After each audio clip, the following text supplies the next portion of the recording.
You're listening to the Becoming Catholic podcast. Hi, my name is Eliza. In 2019, Jesus Christ saved me from an unbiblical, secular, and New Age life. After feeling like there was something missing in my evangelical walk, God gave me yet another grace I didn't deserve. He opened my eyes and heart to the Catholic faith. Join me as I share my honest journey of what it's like to become Catholic. My intention for this project is that it's a bridge of understanding for those who know and love the Catholic faith and those who are curious, questioning, or somewhere in between. If you love the Lord, I invite you to join me each week and let's learn what it's like to become Catholic together. Hit the follow or subscribe button, and if you like the episodes, please leave a kind review. I'm so grateful you're here. Let's get into this week's episode. Hello, and welcome back to another episode of Becoming Catholic. I'm your host, Eliza.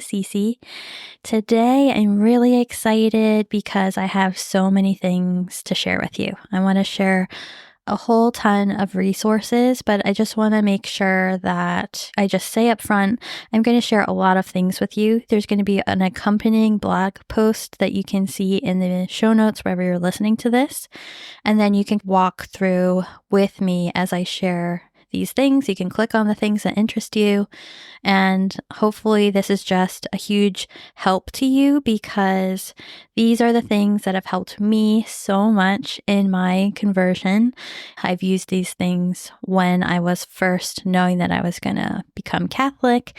And I think that they're just growing with me. One of my love languages is being a help and being able to share a resource if you're interested in a certain thing, because I really love to learn and I love to read and I love to consume content on YouTube and things like that. So I just hope that this episode will help you in those kinds of areas. Maybe I'll share something that you've never heard of before, or something that is like, oh yeah, I've really been looking for something like that. This sounds like a really cool thing.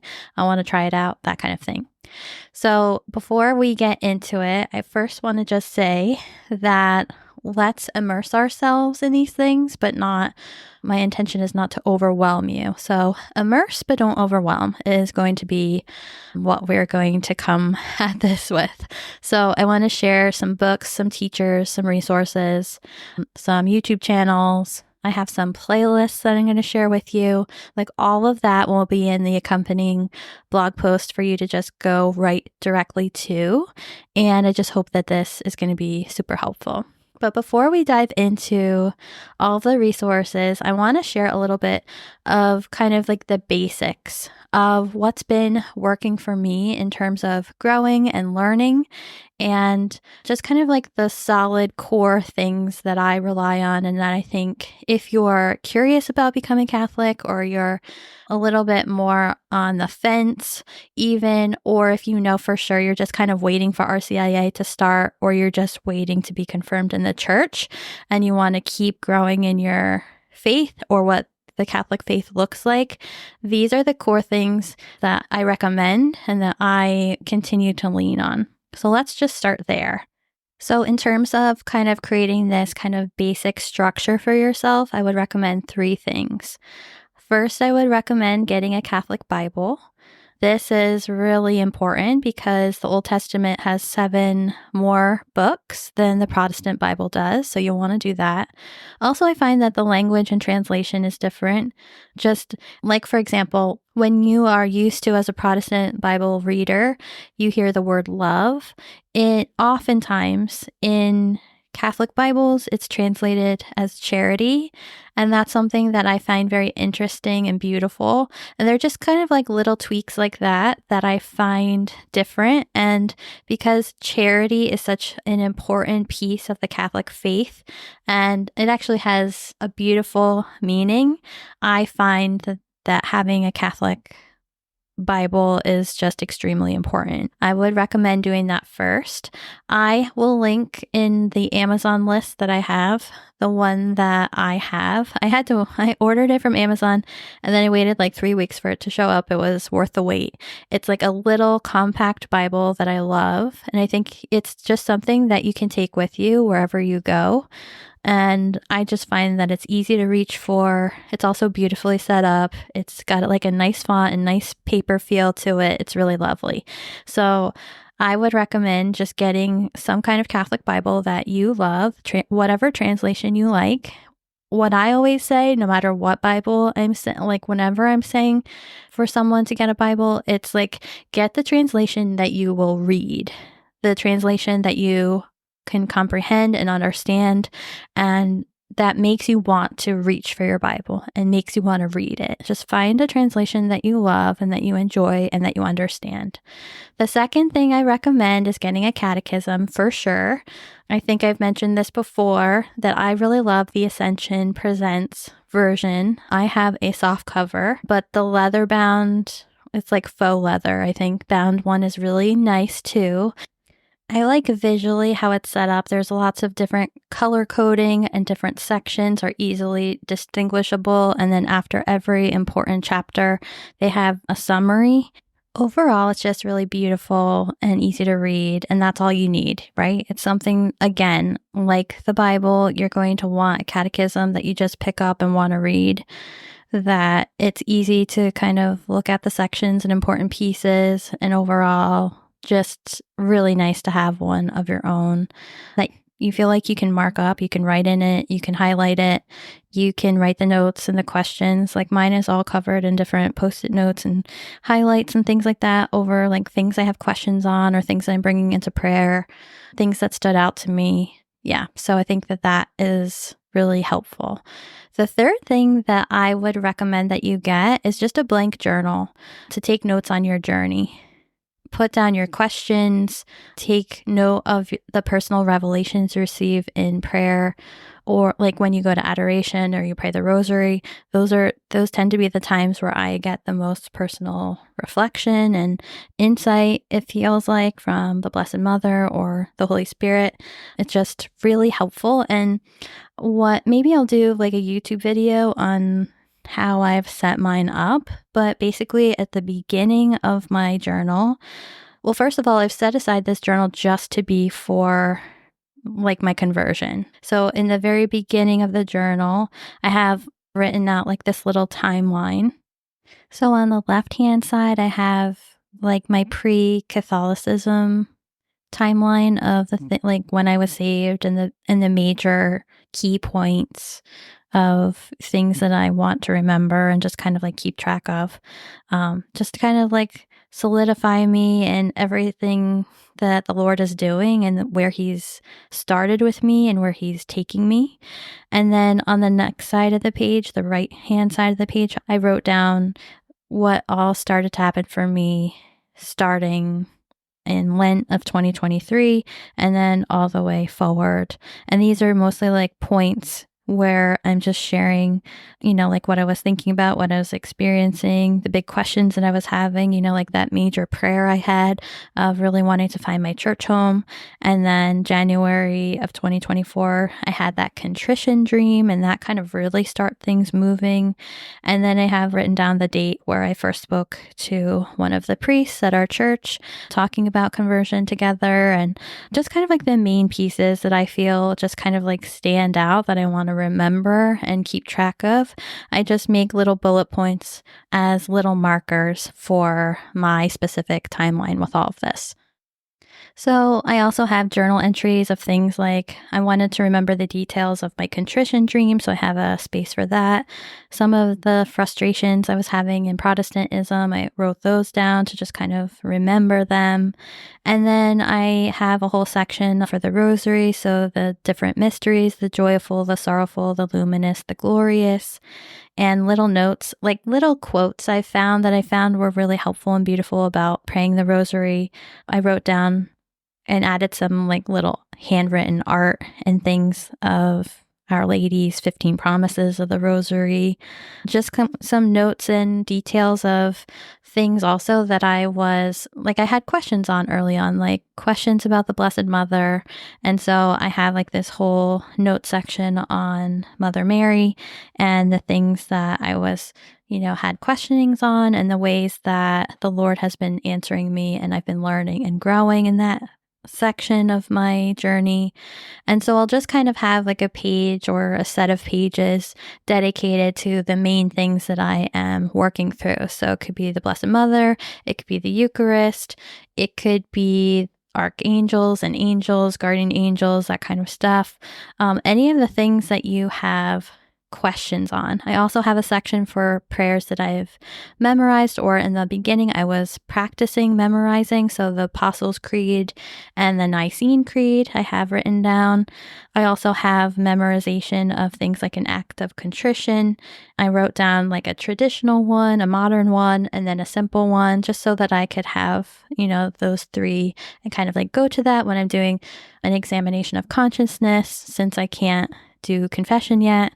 And then I have questions that I ask myself for an examination of conscience when I'm kind of like going through the commandments and, repenting of any mortal sin, because I can't go to confession. I've read that that's the best way to do it.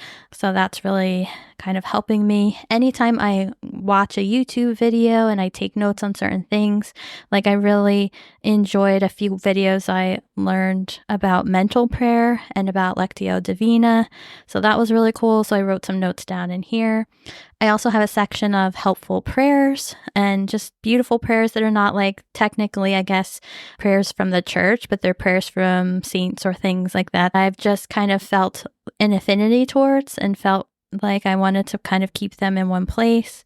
I also have a section for prayers for the church. So people that I'm praying for. So praying for my parish, praying for the priest of my church, praying for our cardinal and our bishop in our area, praying for catechumens, praying for, the Catholics in my state, that kind of thing. So, and then just also having like a little section where I could be focusing on prayers for the Pope, for his intentions. And, like he makes a yearly prayer intention calendar. So we can always know what the prayers of the Pope are for the world. So I find that that's really helpful to looking over that at the beginning of the month and then putting that inside of my prayers for the church and that kind of thing, I find just is really nice. I'm not the best at doing that. I usually pray for the Pope when I'm praying the beginning of the rosary, more so than actually praying very specific prayers for the Pope, but I guess it counts. I don't know. And then I use this journal as a way to kind of like go through my year. So I have a section of, things for what happened during Holy Week and what I experienced there. And then, just kind of important dates in the church that I want to observe. So I just go through January, February, March, all the way until December. And I just kind of list out some of the solemnities, some of the days of obligation, and then some of the holidays, and then some of the novenas that I want to pray for certain saints, that kind of stuff. So, like, for example, where I have right now for July, it's kind of packed because I'm at a place right now where I'm praying for my patron saints, like kind of my patron saint crew right now. And so I just kind of ask this prayer in the beginning of the day to just kind of ask the saints who have an affinity and the kindness in their heart for me to impress their name upon my mind. And that's actually been really beautiful because there have been saints that have been popping up into my mind randomly that I wouldn't have expected, I wouldn't have thought to look into, and I wouldn't have thought to ask to pray for me. And that kind of thing. So that's been really cool. But in general, July is kind of packed with these really special feast days. So for example, Saint Veronica, I have a devotion to the Holy Face of Jesus. So Saint Veronica has been someone that I'm beginning to get to know. Then Our Lady of Mount Carmel, because I love the brown scapular, is also in July. Saint Mary Magdalene, Saint Martha as well. So I just have a little section in this journal, where it breaks out by the months, like what's happening in the church at that time. And then I also have a section for just kind of personal devotions, things that I'm interested in and curious about. I also have a daily prayer flow page where, just in general, these are the prayers I pray in the morning, afternoon, evening. Here's a section for optional or occasional prayers. Here's some of my goals of things that I want to learn. Maybe there's like a chaplet you want to learn, or there's a novena that you want to try to pray, or you want to have a goal of praying 2 rosaries a day, whatever the case may be. That could be a really cool way to just kind of add a page to your journal around that.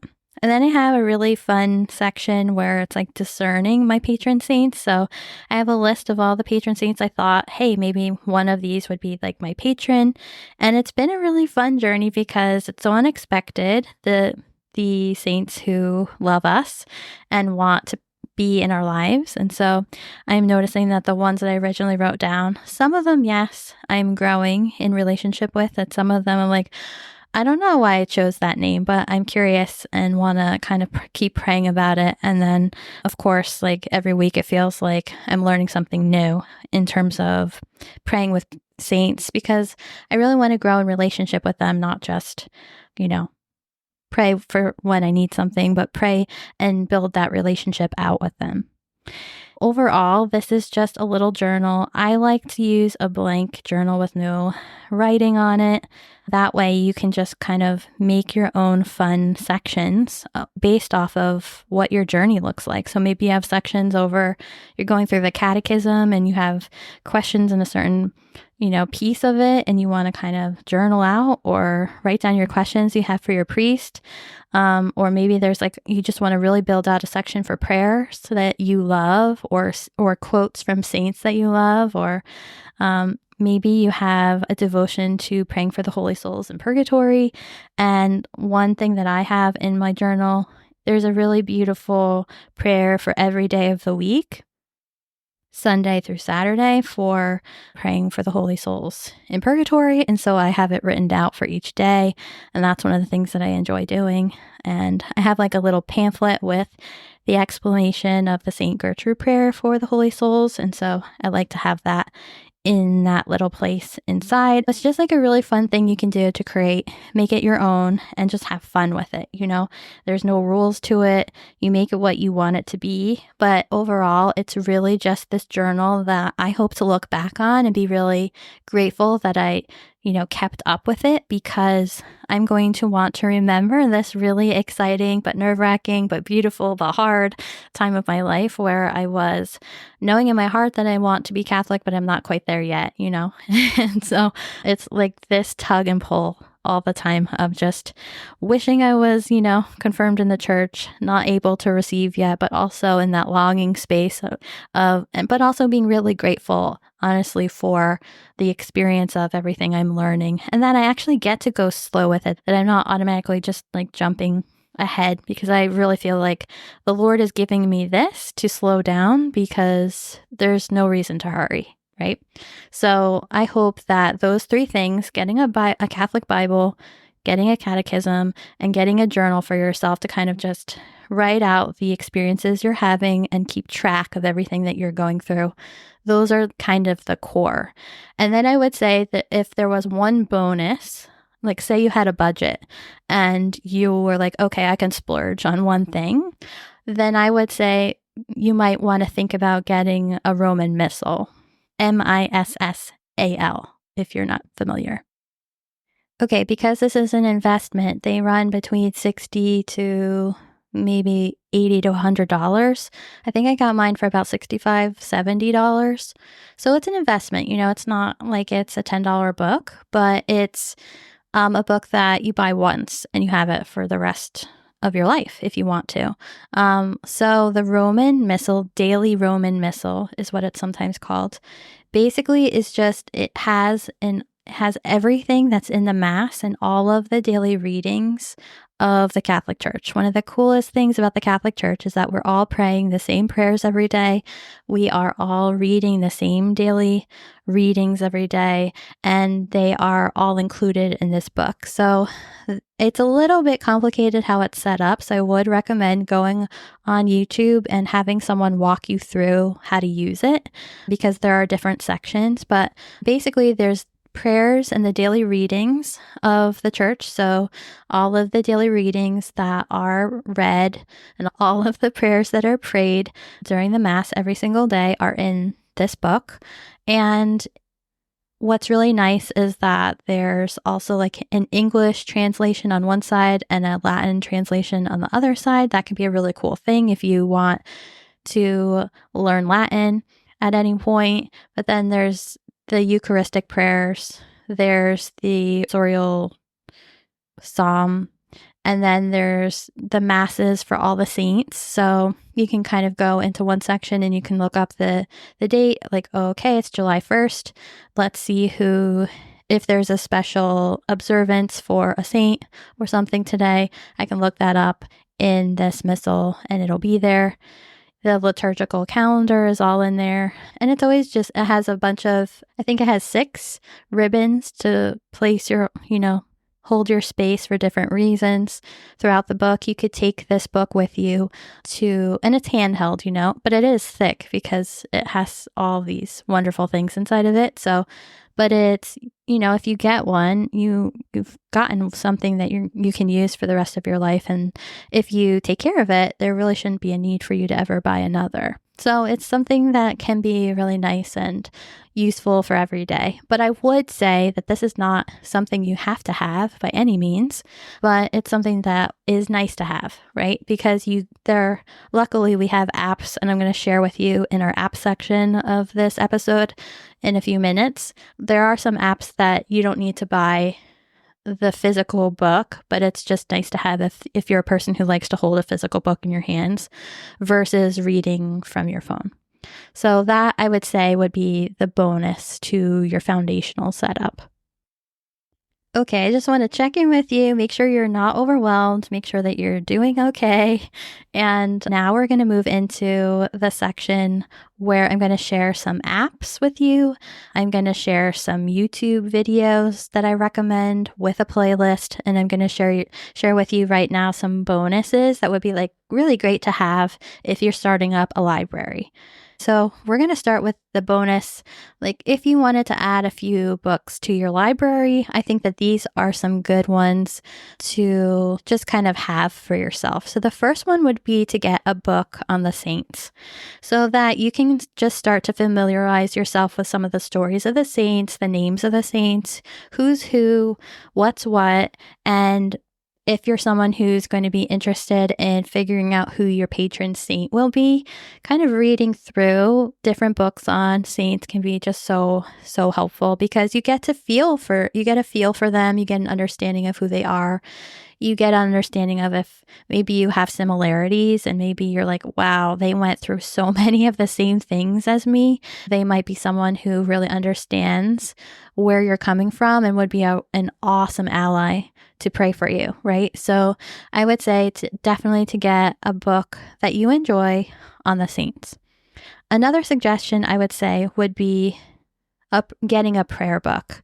So there's one that's really popular called the Pieta, Pieta, or my current favorite that I just received maybe less than a week ago now is from Father Lasance, and it's called The Catholic Girl's Guide. I love this book. It's kind of old school, but I enjoy that. And there are so many different prayers and devotions, but the beginning of the book is catechizing you as a person, but as a woman, and ideally as a girl. I think this would be the sweetest book for a young girl to receive because he's really kind of like breaking down the different virtues, and every virtue is a flower. And it's just really sweetly written, and I'm just really enjoying going through it. But half the book is kind of this catechism of how to grow in your Catholic faith. And then the other half are all of these prayers for all different kinds of things. There are indulgence prayers, there are novenas, there are ways to pray the rosary, that kind of thing. It's just really, really nice to have. So I would suggest finding a prayer book that you really enjoy I got a really amazing prayer book that I love from Etsy, and I'll link it in the show notes and in the blog post because I love it and I use it every day. Lots of different prayers. It's very similar to the Pieta, but I actually prefer the one that I got from Etsy. And there's a prayer for the golden arrow, for the holy face of Jesus, just like all of the prayers that you could think of that are the normal everyday prayers. And it's a tiny book, like you can fit it in your hand. And it's just a really good resource because you can kind of go through it for different needs. One of the things I really like about that book is that they have a breakdown of, things you could focus on through the week, and then also the focuses of the church for the month. So we're in the month of July, and in July, we focus on the precious blood of Jesus Christ. So that's what our focus for July could be. Getting a Roman Missal, like we already talked about, that would be something I would suggest looking into for yourself. And then another one I would say is a book on the rosary. So if you're someone who has dabbled in the rosary or has a good devotion to the Blessed Mother, and so the rosary is just a natural complement to that, I would recommend finding a book on the rosary to meditate and go deeper in your devotion to the prayer. So there are a few that I like. One is the contemplative prayer. I love this one because JP2 is one of the people that has lots of quotes and reflections of what John Paul II believed about the rosary and had said about the rosary. And it's really lovely. Just a way to have like meditations and things to think about when you're praying certain parts of the rosary every day. And I just get so much out of when I use that book in, my rosary prayer for the day. So that's one, the contemplative rosary. The second is Mysteries of the Rosary by Blessed Anne Catherine Emmerich. So she was a mystic and she had these visions of being with Christ during his passion and then all throughout his life. I found that book is just a real nice help because you can get more into like the mental prayer of it and visualizing yourself in these moments that we pray during the rosary. Another is Bead by Bead Scriptural Rosary. And this one can be a little overwhelming, but I just, you take a little bit at a time with it. Again, this is all scriptural. So it comes from the Bible with every prayer, with every Hail Mary. There's something to focus on from the scripture. And so I find that can be really fun and a different way to kind of break up the monotony that can sometimes happen when you're praying the same prayers every day. Some people feel that, some people don't. But if you're someone who feels like, okay, I'm getting a little, like I'm zoning out a lot or something like that, this book could be a really good help for you. Another is Let's Pray Together. And this is a really sweet one. It's a nice spiral bound booklet and it has really beautiful images of each of the parts of the mystery that you're praying for the day. So this is really nice for visual people. So you want to see a visual of beautiful art that you focus on as you're praying. This is really great. And the authors had intended for it to be helpful for kids and also just for family prayer. So those are the ones I love for books on the rosary. I'm always looking for new ones, so if you have a recommendation, please let me know. I would love to know which ones that you enjoy also. Okay, and in this section, the last one for this section of books is I recommend getting a book to break down the basics of the faith and your conversion. So people like Trent Horn, his book, Why We're Catholic, and I also enjoy Keith Nestor's A Convert's Guide to Roman Catholicism. So those books are really helpful. They break down why we believe what we believe. They break down common misconceptions and some of the kind of resistances we tend to have or misunderstandings, all that kind of stuff. So I just found that those two books are really helpful for that. Okay, now we're moving on to our apps section. So these are free or mostly free. So I'm going to start with Ascension. I find that this app is really great. It's just an all-in-one app where you can have daily mass readings, and then they have like a little video clip of someone offering a reflection from the daily reading, which I find really nice. And then you can go through the catechism in a year on there or the Bible in a year. And then when you use those, they keep your space. So unlike the Apple podcast way of listening to those podcasts, you'll lose your spot. This keeps where you're at in the catechism in a year. And so you don't have to like constantly be losing your spot and figuring out which one to listen to next, which I find just really helpful. And then they have like add-ons of things you could purchase. They have a few free classes that you could take for free. One of them that I like is called A Biblical Walk Through the Mass. I really enjoy that one. And then there's a series called The Intro to Theology of the Body, which I want to take a look at and kind of learn more about that. I haven't tried that yet, but that's like on my list. And then they just have a ton of great content on there. Some of it's paid, some of it's free. But in general, like all the important bits, like the catechism in a year, the Bible in a year, access to the daily readings, that stuff is all free. Okay, the second app I really enjoy is called the Magnificat. I love this. I actually found out about this from the ex-nun on the run. She is an Instagram person and she used to be a nun, and she shares some of her Catholic faith things online, and she was sharing about this app, and I was like, oh, that looks really good. So I downloaded it and I really love it. There's daily mass readings on there, plus prayers and meditation. So there's prayers for the morning and the evening, and then my favorite part of it is a meditation for the day, something to just think about, take with you throughout the day. And yeah, I don't know if it's like you have the first month for free or something, and then after that it's like $1.99, something like that. But yeah, so that is for sure a really good app that I really love.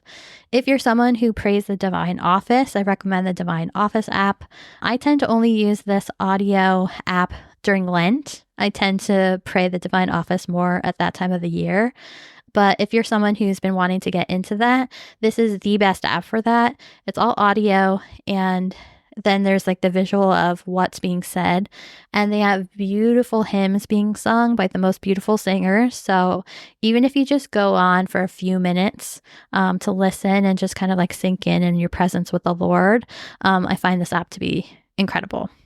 Another app I really enjoy is Vatican.va, and this is where you can read all of the homilies of Pope Francis, and it's organized by date, which I find really helpful. So there's like the date and then subject or the name of his talk.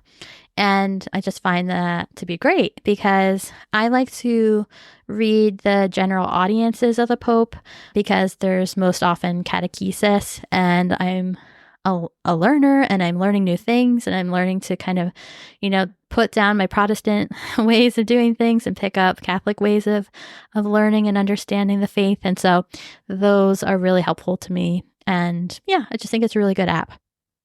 Last app I want to share with you is called Catholic Answers. They also have a website, but the app is really great. So this is literally everything you could possibly ever have a question on about the Catholic faith, and it's all in this app. So you type in your question, and then they have content on their website with, articles and podcasts and stuff like that. On the app, they have lots of different podcasts with different answers to your questions. It's just hugely awesome and hugely helpful to just have all of that stuff in one place. Just explore, find the authors and the podcasters that you enjoy, based off where you're at with your learning journey. There's really just something for everyone on there, and I just really, really like what they do over there.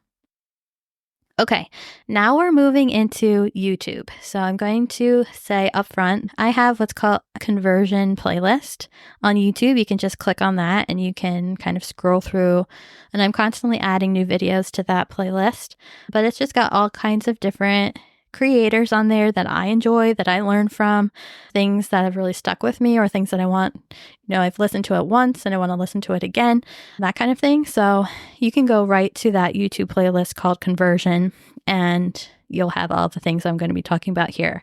But I just want to go through a few of them with you. So first is that there's a live daily prayer of the Rosary in Lourdes in the grotto where Saint Bernadette had continual visions of Our Lady of Lourdes in France. And so every day they have, I was doing this when I was super Protestant. I had just been saved, I think, and I was being curious about doing the rosary. And so I was praying the rosary with this live stream every day for a while. And I just really loved it. They also have a live stream just of the grotto. So you can just kind of watch people coming and going. It's really cool.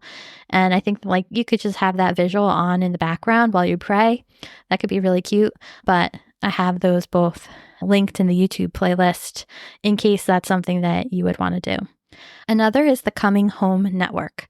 Okay, this is so good. It's so helpful. So what this is if you've heard of the EWTN, so they have this Coming Home series as like a TV show on EWTN, or you could find all the videos that they do there on their YouTube channel. And basically, it's all these testimonies and stories of people who have come home to Rome, so to speak, and they are, just sharing their testimony and their conversion stories. And it's just been super helpful. It's just awesome, honestly, because you hear like, wow, we're so much more similar than different in what people are sharing about how they've come to become Catholic. So that I just find to be really awesome. And yeah, so that's Coming Home Network. They also have an online group that is super supportive. Everyone's super kind and loving and helpful. So if you're a person who wants to join like a group, not on Facebook, but one of those kind of online group space places, you might want to check them out also. Okay, and I also learned, so next I would say I want to just share a few of the YouTube creators that I find fun and entertaining and helpful. So first is Pints with Aquinas with Matt Fradd.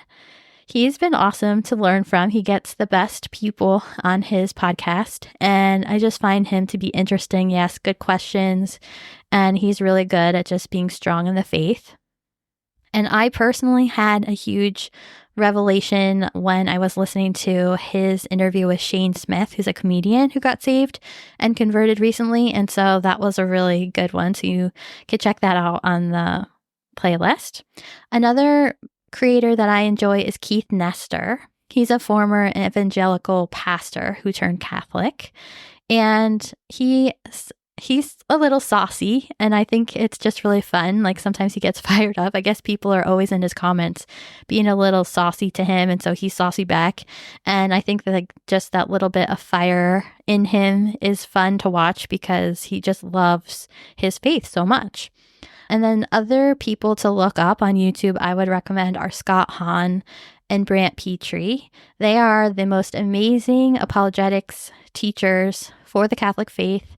Specifically Scott Hahn, he's like the best. I don't know what it is about him, but this man is so loving, so charitable, so kind, but also you learn so much from him. It's just like you want to sit at his feet and learn and like, tell me all the things, Mr. Hahn, that I don't know that I need to know. And he has a ton of books. I recommend both of them because they're also authors. But yeah, I just have learned a ton from both of them, and they're just really incredible teachers. There are two fathers that I would recommend checking out. Father Chris Allaire is the first one. He's from the Divine Mercy Shrine, and he has an amazing series on defending the faith. He has hundreds of videos, and I would recommend you just binge them all. You just pick some, you start where you want, where you're interested in, and you just binge some because he's just a wealth of knowledge and information and really is able to speak to the faith in an awesome and kind of really relatable way. And then there's Father Mark Mary, who I love. He's my fave. He posts on the Ascension Presents channel, and he's another person I just learned so much from. I think I think I've watched all of his content. I think there was a point last year where I was just curious and didn't know why I was interested in Catholicism, but I was just watching a lot of YouTube content that was Catholic. And so it was him and Father Mike Schmitz that I think I've binged like all of their videos on YouTube. But Father Mark Mary is so awesome. He's so kind and helpful. And I think that there's just a lot that he has to offer in terms of, specifically, I learned a lot in his videos on examination of conscience and of planning your week liturgically. Those were the two that really stood out to me, but overall, he has a lot of good things to say. And then lastly, I would say Blessed is She is a great podcast for kind of real life conversations, that kind of content of just like real life things, that situational things that happen and getting encouragement, they do a live stream every week. You could get on there and ask questions. They're just really relatable and kind women who I like to be in space with. So, okay, so that's it.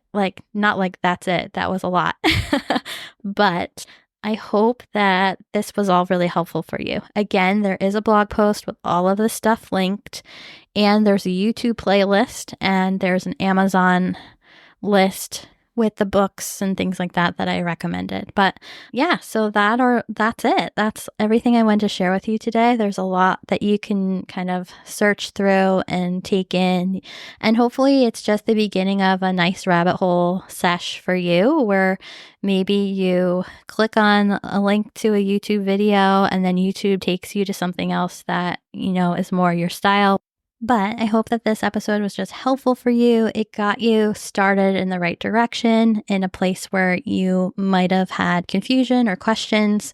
And yeah, these are just the things that honestly I use and love and have at home with me, and in terms of the books and the things. And yeah, if you have any questions or do want me to create a YouTube video about the setup of my conversion year journal, I'm happy to kind of give you a little bit of a walkthrough. But other than that, I love you so much. I'm so grateful that you listened all the way through, and I'll see you next week in another episode. Thank you so much for listening to today's episode. It means the world to me. And because you know that we're a new show, it would be so amazing if you could do one of two things for me. First is if you would be willing to write a 5-star review. You can go wherever you're listening to the episode right now. Just quickly type in that you love this episode, give it 5 stars, and honestly, I'm so grateful for you for doing that. The second would be if you'd be willing to share about the podcast. The more that we share about it, the more people know it exists, and the more people we get to talk about the Catholic faith together. And that's just always so important and so special. And so if you'd be willing to share it on socials or text it to your best friend, or even if you want to just share it with that person that you always talk to about faith-based things, and you think that they would also enjoy the content here, I'd be so grateful for that. So I just want to say again, thank you so much for being charitable with me in the nerves and the excitement of sharing my conversion story to the Catholic faith. I hope that this episode helped you in some way. I hope that the future episodes continue to pour into you, and that you start to see the uniqueness of the way the Lord is moving in your life and drawing you in towards Him. If there is ever any way that I can pray for you, all you have to do is send me an email, info@elizacc.com, and I'd be so grateful to do that for you. Okay, I can't wait to share more with you soon. I'll see you in the next episode.